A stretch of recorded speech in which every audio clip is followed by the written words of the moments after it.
dari akun Heru, asal Jakarta Timur. Ini tadi malam, Pak. Selamat malam Rumah Pancasila, maaf mengganggu, saya ingin menambah wawasan dalam hal proses pelaporan tindak kekerasan. Kira-kira kenapa setelah bikin pelaporan untuk kemudian visum itu ditolak oleh pihak kepolisian? Apa karena lukanya ringan? Apa ada unsur lain? Pak Joni, luka hati mungkin Pak. Pak Yosef sering pidana. Jadi begini, biasanya ini agak rumit ketika terjadi tindak kekerasan penganiayaan yang diatur dalam pasal 351 sampai dengan 357 KUHP. Karena ketika seseorang mendapatkan sebuah kekerasan fisik, melaporkan kepada kepolisian, biasanya kepolisian akan memerintahkan untuk dilakukan visum terlebih dahulu ke rumah sakit setempat. Nah, hasil visum itu nanti bukan diserahkan kepada orang yang luka, tapi diserahkan kepada kepolisian untuk menindaklanjuti. Jadi biasanya itu kalau cukup parah malam hari apa segala macam, polisi melakukan pemeriksaan awal, kemudian yang bersangkutan diantar oleh polisi untuk melakukan visum. Nanti setelah visumnya jadi, oleh dokter akan dikirimkan kembali kepada polisi menindaklanjuti. Saya tidak tahu kenapa sampai kepolisian menolak sebuah pengaduan. Yang saya yakin pasti mungkin alat buktinya kurang. Jadi kadang begini, tidak ada tindakan fisik yang dilakukan. Bisa jadi begini, saya mau lari untuk menendang Mbak Erna, saya sendiri jatuh, kemudian kepala saya bocor, itu kan bukan penganiayaan, saya jatuh sendiri. Nah, dari data awal ini kemudian ketika periksa betul ada luka, kepala saya bocor. Tapi ternyata di situ tidak ada penganiayaan karena tidak ada persentuhan fisik. Nah, ini jangan kita lupa, ini juga mengandung ada putusan Mahkamah Konstitusi terhadap pasal 335 ayat 1 yang mengatakan bahwa untuk setiap ancaman, perbuatan tidak menyenangkan dan lain sebagainya harus ada fisik. Dengan ketentuan daripada putusan Mahkamah Konstitusi ini dapat dikategorikan bahwa semua kekerasan fisik itu harus bersentuhan fisik. Jadi kalau hanya saya mau nendang kemudian tidak kena, saya jatuh kepalanya bocor, itu bukan penganiayaan namanya. Nah, mungkin berdasarkan fakta seperti itu kemudian kepolisian menolak untuk menerima pengaduan. Ini justru menguntungkan bagi orang yang mengadu. Karena kalau dia nekat untuk mengadu terus, kepolisian menindaklanjuti dengan proses penyelidikan dan penyidikan, dan kemudian ternyata diketemukan tidak ada pemukulan, justru orang yang diadukan ini bisa melapor balik dengan pasal 317 dan 318, pengaduan palsu atau pelaporan palsu. Jadi polisi menolak itu justru menguntungkan bagi si pelapor. Siap. Ini. Oke, ini yang perlu harus diperhatikan oleh masyarakat ya Pak. Jadi, jadi bukan asal gitu. Polisi sekarang itu cermat sekali, bagus sekali. Ada melalui tahapan dia. Jadi tidak langsung asal menerima. Diklarifikasi terlebih dahulu dengan alat bukti yang ada, baru diterima atau tidak. Menghindari si pelapor kena pidana. Oke, ini harus berhati-hati ya Pak ya. Cuma juga visum itu juga harus diwaspadai. Karena dalam kasus-kasus tindak pidana kekerasan, visum itu menjadi syarat utama biasanya dipakai jaksa penuntut umum juga. Sehingga pada saat melakukan visum itu memang harus didahului.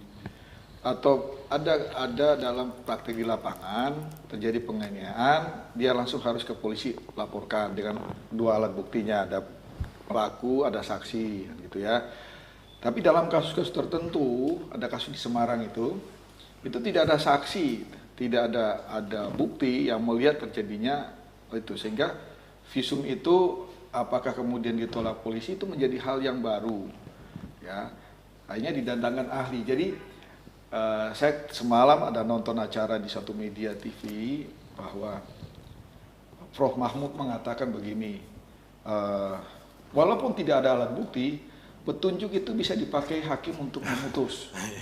Nah, seperti kasus Mirna yang kopi racun itu, ya, itu kan tidak bisa dibuktikan secara material pelakunya dia, tapi dari saksi-saksi yang diajukan tersebut membuat suatu petunjuk bahwa ada kebohongan dari si pelaku itu, kemudian tidak harus dibuktikan dengan alat bukti yang dimaksudkan. Nah, kembali kepada visum et repertum itu, ada juga kasus di Semarang itu juga seperti itu, ya.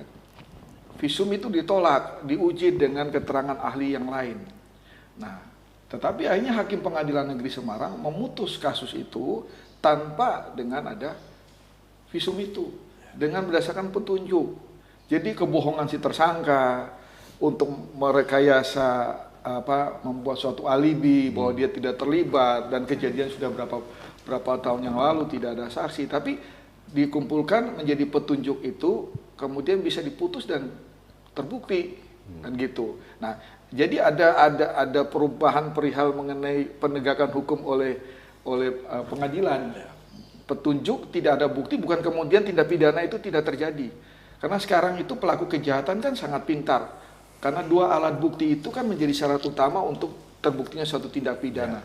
Jadi masyarakat tidak perlu ragu. Nah, kembali lagi, teman-teman kepolisian ini juga harus punya suatu pemahaman hukum yang lebih canggih daripada hanya melihat undang-undang sebagai syarat. KUHP itu menjadi hal yang paten untuk dijadikan suatu tindak pidana itu berjalan, kan gitu. Nah, dengan ada proses-proses kasus pidana yang baru itu, jangan selalu bergantung kepada dua alat bukti. Biarlah diproses, ada orang dilukai tapi tidak alat bukti, tapi ada bukti-bukti yang kuat yang seperti itu, diajukanlah ke kejaksaan. Kejaksaan juga harus inovatif terhadap suatu tindak pidana. Khusus contohnya kasus-kasus kejahatan terhadap anak. Anak-anak ini kan tidak tahu pelakunya siapa. Hanya antara anak dan pelaku. Nah, anak ini tidak mengerti apa yang terjadi. Cuma traumatik dia dan keadaan-keadaan yang sekitar itu kemudian menjadi alasan untuk dijadikan tindak pidana.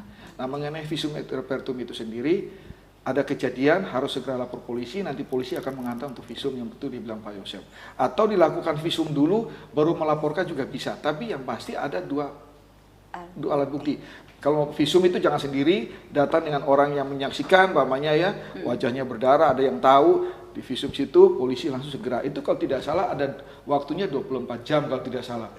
Untuk segera dilakukan visum itu. Nah, setelah waktu 24 jam itu akan menjadi suatu keraguan untuk penyidik untuk melakukan pemeriksaan. Ini Mbak Irna ada dilengkapi Mas Sigit. Jadi kita ini kan punya tim yang juga menelusuri aturan perundang-undangan. Siap. Khusus mengenai ijazah tadi ini ada surat dari Gubernur Jawa Tengah. Ini tertanggal 23 bulan 11 2016 yang ditujukan kepada seluruh bupati dan wali kota. Jadi khusus di Jawa Tengah ya buat para sahabat Rumah Pancasila. Ini diatur bahwa gubernur mengatakan tiap perusahaan tidak boleh untuk melakukan penahanan terhadap ijazah. Tidak boleh. Jadi ini maksudnya nanti kalau ternyata ada perusahaan yang terbukti menahan ijazah dari para karyawannya, maka mereka dapat dikenakan sanksi, umpamanya tidak diberikan perizinan dan lain sebagainya. Maksud daripada surat ini. Tetapi dikecualikan. Syaratnya itu adalah satu, dikecualikan untuk mereka yang disekolahkan oleh perusahaan yang bersangkutan. Jadi kayak Sigit ini saya sekolahkan, besok ijazahnya saya tahan boleh gitu loh. Tapi ada batas waktu ketentuannya. Di sini dikatakan juga tidak boleh ditahan lebih dari 2 tahun. Jadi ada batasan-batasannya.